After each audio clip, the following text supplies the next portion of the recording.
how can you use Spiderman filter into Photoleap. So without any further ado, let's dive right into this exciting video.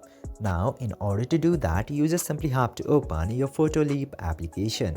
And after opening the Photoleap application, you will just simply have to scroll down until you see these options of AI anime or AI cartoon. Just simply select any of the suitable options for you. I'm selecting AI cartoon. And after selecting the option which you would find suitable, just simply tap to custom option.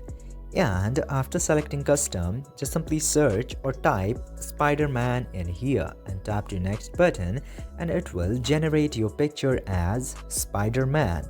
You can refresh it by tapping into the custom 1 or custom 2 options, and it will create you as Spider-Man in Photoleap. I hope this video was informative for you.